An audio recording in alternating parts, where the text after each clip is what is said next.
Assalamualaikum warahmatullahi wabarakatuh.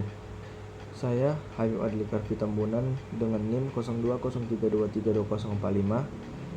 Kali ini saya ingin membuat tugas video yang ditugaskan oleh Bapak dosen kami, Bapak Sultan Herlambang ME. Di sini saya akan menjelaskan implementasi hukum ekonomi syariah dalam asuransi syariah. Asuransi adalah perjanjian antara dua pihak, yaitu penanggung dan tertanggung, di mana tertanggung ini membayar premi kepada penanggung sebagai imbalan atas perlindungan finansial dalam kondisi tertentu. Dan asuransi syariah adalah jenis asuransi yang beroperasi berdasarkan prinsip-prinsip syariah Islam yang bertujuan untuk memberikan perlindungan finansial kepada peserta asuransi dengan cara yang sesuai dengan ajaran Islam. Adapun prinsip-prinsip asuransi syariah yang pertama yaitu tabarruk atau hibah. Jadi peserta asuransi memberikan sebagian premi sebagai sumbangan untuk membantu peserta yang lainnya yang terkena musibah. Kemudian mudharabah ataupun bagi hasil. Perusahaan asuransi syariah dan peserta berbagi hasil investasi yang mereka lakukan. Kemudian yang ketiga, akadnya yang jelas. Kontrak asuransi syariah harus jelas dan transparan. Yang keempat, penghindaran goror ataupun ketidakpastian. Asuransi syariah harus menghindari ketidakpastian dan ketidakjelasan dalam kontrak tersebut. Yang kelima yaitu penghindaran maisir atau perjudian. Asuransi syariah tidak boleh bersifat perjudian. Implementasi hukum ekonomi syariah dalam asuransi dapat dilihat dari sejumlah hal, yaitu yang pertama, pedoman umum asuransi yang sesuai dengan syariah, dan yang kedua, mengenai produk asuransi dan perjanjian yang melandasi asuransi syariah. Terkait dengan pedoman umum asuransi yang sesuai dengan prinsip syariah dipandu dalam Fatwa DSN MUI nomor 21 tahun 2001 dan Fatwa nomor 39 tentang asuransi haji.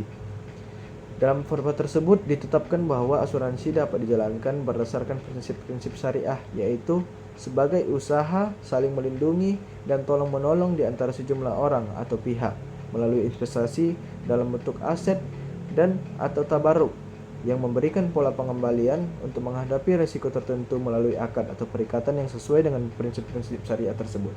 Adapun contoh kasus asuransi syariah yang terjadi di Indonesia seperti penolakan klaim.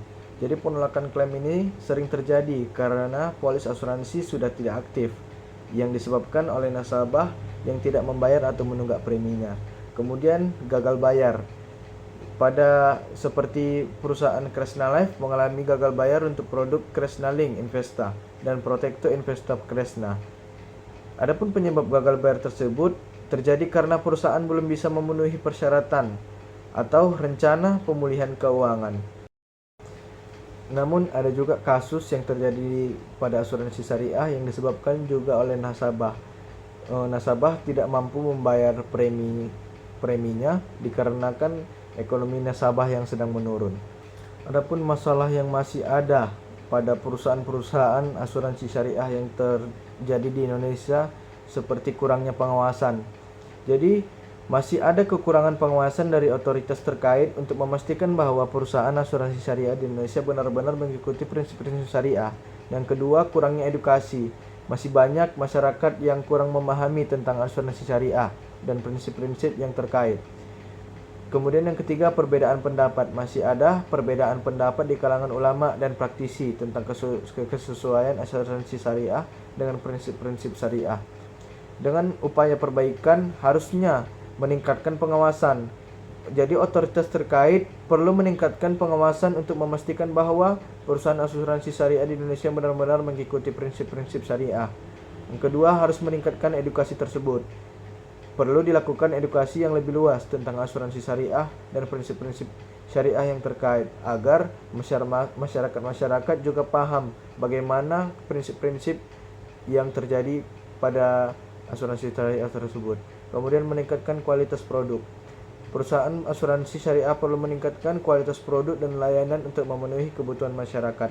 Jadi dengan demikian praktek asuransi syariah di Indonesia masih perlu perbaikan untuk memastikan kesesuaiannya dengan prinsip-prinsip syariah Islam.